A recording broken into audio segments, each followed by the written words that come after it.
د سوی او کشپ کیسه. په یوه شنه او زرغون ځنګل کې یو سوی او کشپ اوسېدل. سوی د خپل چټک منډو له امله ډېر مغرور و. هغه به تل په نورو حیواناتو ملنډې وهلې او ویل به هیڅوک نشي کولی زما سره سیالي وکړي. کشپ چې د خپل ورو خو دوامداره حرکت له امله مشهور و، ډېر ارام او صبور طبیعت درلود. هغه به د سوی د خبرو پروا نه کوله، خو یوه ورځ د هغه له غرور څخه ستړی شو.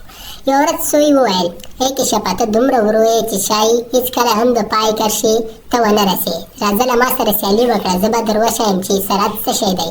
کشپ که څه هم پوهېده چې د سوی په شان تیز نه دی، خو په خپله زغم، حوصله او استقامت یې باور درلود. هغه وویل: ښه ده، زه به له تا سره سیالي وکړم، خو وخت به وښیي چې څوک بریالی کېږي.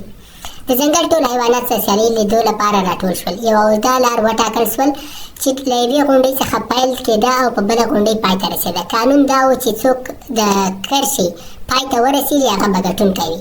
کله چې سیالۍ پیل شوه، سوی په ډېره تېزۍ سره منډه کړه. هغه په څو شېبو کې کشپ ډېر شاته پرېښود او کله چې وکتل کشپ بیخي د هغه د سترګو نه ورک شو. سوی په خندا وویل: دا کشپ به هېڅکله زما تر شا ونه رسېږي. نو سوی پرېکړه وکړه چې لږه شېبه آرام وکړي. د یوې ونې لاندې کېناست او یوه خوږه مڼه یې راواخیستل. هغه یې خوړل، خو په دې وخت کې خوب ورغی او دی ویده سو. په همدې وخت کې کشپ په خپل ورو خو ثابت ګام روان و. هغه ونه درېد، نه یې شاته وکتل او نه یې استراحت وکړ، او د هغه فکر یوازې پر مخکې تلو متمرکز و. که څه هم ورو روان و، خو او پرله پسې لاره یې طی کوله. ځینو حیواناتو به پرې خندل، خو کشپ یې پروا نه کوله.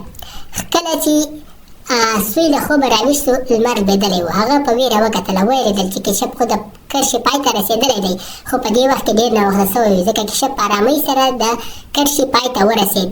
نو کشپ دا سیالۍ وګټله. د ځنګل ټولو حیواناتو د کشپ بریا ولمنځله. سوی شرمېدلی ولاړ او پوه شو چې د هغه غرور او بې پروایي د ماتې لامل شوه. د دې کیسې درسونه: اول، صبر او استقامت. ورو خو دوامداره هڅه تل بریا ته رسوي. دوهم، د غرور زیان. غرور او ځان غوښتنه تل انسان یا حیوان د ماتې خواته وړي. تمرکز او نظم. څوک چې په هدف تمرکز وکړي او له خنډونو ونه وېرېږي، حتمي بریا مومي.